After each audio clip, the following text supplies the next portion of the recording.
Some people dedicate their lives to the jungle, to protecting it, to keeping others safe from it.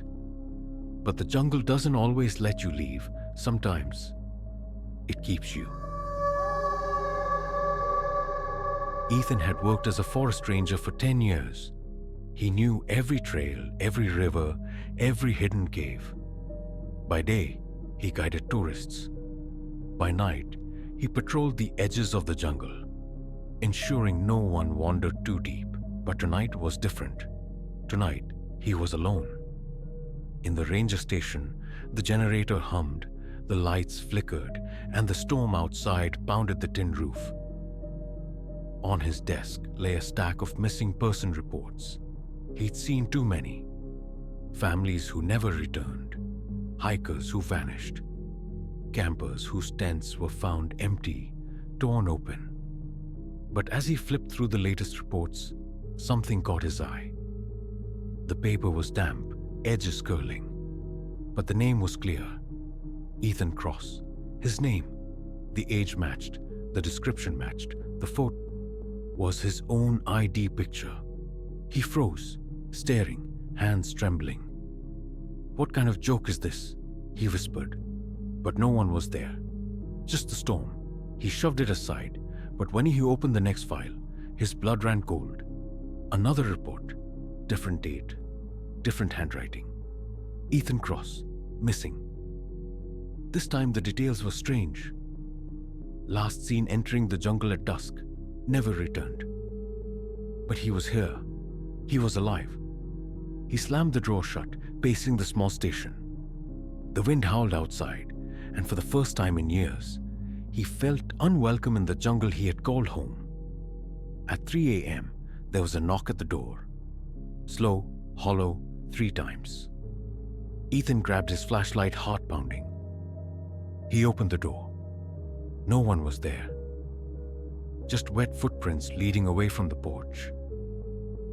Footprints that matched his boots exactly. Unable to sleep, he returned to the files. Another report had appeared on the desk. He hadn't put it there.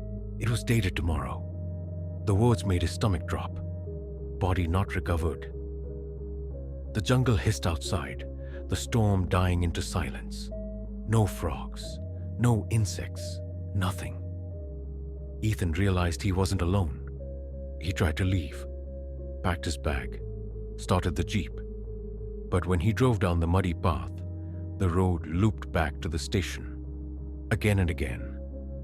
Every trail ended where he began. The jungle wouldn't let him out. So he walked, flashlight cutting through vines, boots sinking into wet soil. Hours passed until he reached a clearing. In the center stood a wooden board. Nailed to it were dozens of missing person reports, some old, some fresh, and everyone had his name. Different dates, different handwriting, different endings. Some said he vanished in a storm. Some said he was dragged into the river. Some said he was taken by shadows. But they all agreed. Ethan Cross never returned. A whisper drifted through the trees. "Go back." He spun around. No one. The whisper came again, closer. This time, it was his own voice. "Go back." His flashlight flickered, and then he saw him. A figure in the trees, tall, wearing his uniform, carrying his flashlight. The beam landed on Ethan's face, blinding him, and the figure whispered, "You were never supposed to leave." Ethan ran. Branches cut his face. Roots tangled his legs, but he ran until his lungs burned. He burst into the station again. Or maybe it was another station, identical, but not the same. On the desk lay one final report. He picked it up with shaking hands. It was blank, except for one line at the bottom. Signed Ethan Cross. The pen beside it was wet with ink, and as his flashlight died, the jungle whispered his name one last time.